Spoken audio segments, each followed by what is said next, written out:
주 당신들의 하나님이 당신들에게 유산으로 주시는 땅에 아직 이르지 못하고 그곳에서 누릴 안식을 아직 얻지 못한 지금은 당신들이 소견대로 합니다. 그러나 당신들이 요단강을 건너가서 주 당신들의 하나님이 당신들에게 유산으로 주시는 땅에 정착할 때에는 또 주님께서 사방에 있는 모든 적들의 위협을 물리치시고 당신들에게 안식을 주셔서 당신들을 평안히 살게 하실 그때에는 당신들은 내가 당신들에게 명한 모든 것, 곧 번제물과 화목제물과 11조와 높이 들어 바치는 곡식 제물과 주님께 바치기로 서원한 모든 서원 제물을 주 당신들의 하나님이 그의 이름을 두려고 선택하신 그곳으로 가지고 가서 바쳐야 합니다. 거기에서 당신들은 주 당신들의 하나님을 앞에 모시고 즐거워하십시오. 당신들만이 아니라 당신들의 자녀들, 남종과 여종, 당신들처럼 차지할 몫이나 유산도 없이 성 안에서 사는 레위 사람을 다 불러서 함께 즐거워하십시오. 신명기 12장 9절에서 12절 말씀. 신명기 12장에서 26장을 우리는 특별히 신명기 법전이라고 부릅니다. 오늘 함께 묵상할 12장은 그 첫 출발이라고 볼 수 있습니다. 십계명의 첫 계명, 너는 나 외에는 다른 신들을 내게 두지 말라를 마음에 두고 읽으면 더 쉽게 오늘의 말씀 안으로 들어갈 수 있겠습니다. 십계명은 출애굽기 20장에 처음 나옵니다. 출애굽한 이스라엘 민족의 대표 모세가 시내산에서 하나님께 계명을 받습니다. 그 계명을 품고 그들은 광야 40년 세월을 보냅니다. 그리고 드디어 약속의 땅에 들어가기 전 모압 변방에 다다릅니다.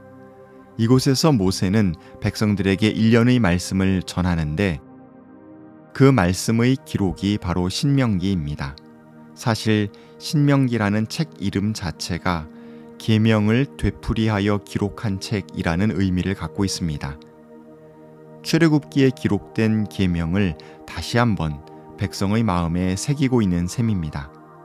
12장 서두에서 모세는 약속의 땅 가나안에 들어가면 그곳의 여러 이방신 신전을 허물라고 명령합니다. 그들의 이름을 지워서 아무도 기억하지 못하게 하라고 명령합니다. 오로지 야훼 하나님 이외에는 다른 신들은 그 어떤 신도 이스라엘에 두면 안 된다는 분명한 말씀입니다. 8절에 이스라엘 백성은 광야 이곳저곳으로 옮겨 다녔기 때문에 하나님을 예배할 장소를 한 곳으로 정해둘 수 없었음을 밝히고 있습니다. 그들은 그야말로 자기 소견대로 예배를 드렸습니다. 그렇다고 해도 하나님께서는 다 받아들여 주셨습니다. 왜냐하면 9절 말씀처럼 하나님께서 유산으로 주신 땅에 아직 이르지 못했고 젖과 꿀이 흐르는 땅에서 땀 흘리고 그 열매로 안식을 누리는 삶을 전혀 하지 못했기 때문입니다.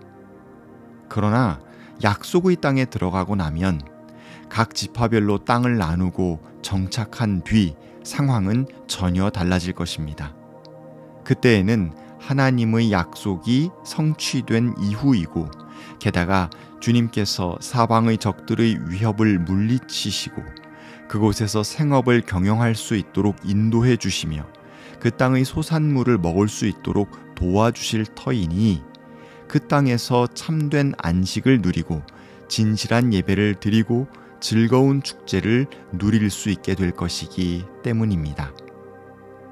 삶의 열매는 먹고 마시고 누리면서 그 모든 것들을 선물해 주신 하나님을 잊는다면 그 중심이 썩어진 존재, 뿌리가 메마른 존재, 결국 참 생명이 사라진 존재가 될 수밖에 없습니다.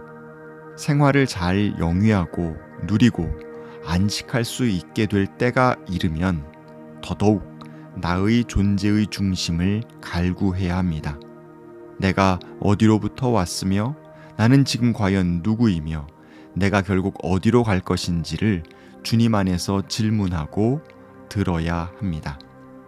하나님은 풍요 앞에서 삶이 해이해지기 쉬운 인간들을 위해 신명기 12장에서 삶의 우선순위와 질서를 부여하고 계시는 셈입니다.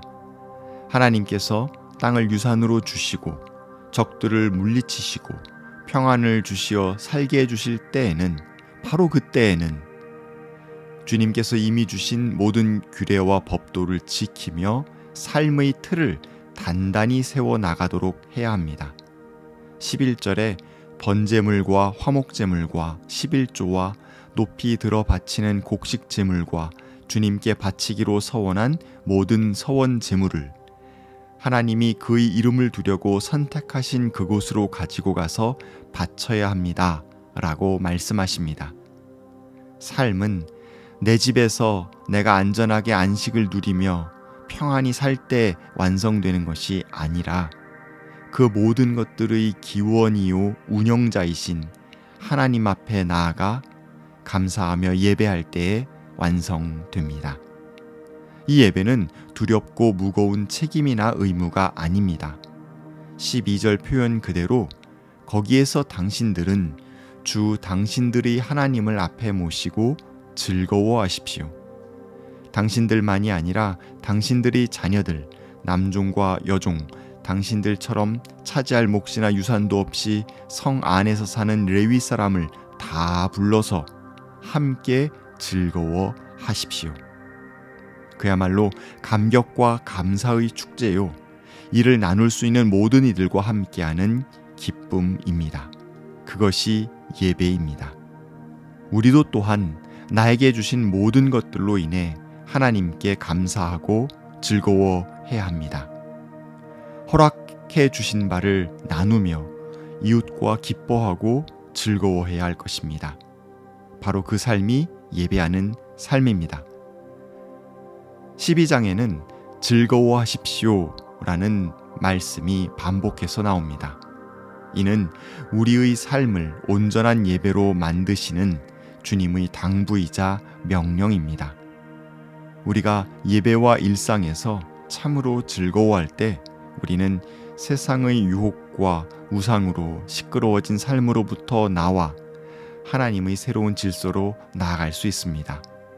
야훼 하나님, 그 한 분만을 온전히 섬기며 삶의 참된 기쁨을 누릴 수 있기를 간절히 소망합니다.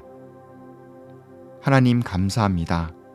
주님께서 선택하신 청파 예배 공동체에서 하나님을 예배하고 즐거워하며 이웃들과 삶을 나누고 즐거워할 수 있도록 이끌어 주시니 감사합니다. 야훼 하나님 이외에 다른 신들을 섬기지 말라고 하신 제1계명이 두려운 굴레가 아니라 주님께 감사하며 나의 것으로 이웃과 나누는 즐거운 계명이 되도록 우리의 삶을 이끌어 주십시오. 예배하는 자의 기쁨이 우리 공동체 가운데 넘치게 해 주십시오. 아멘.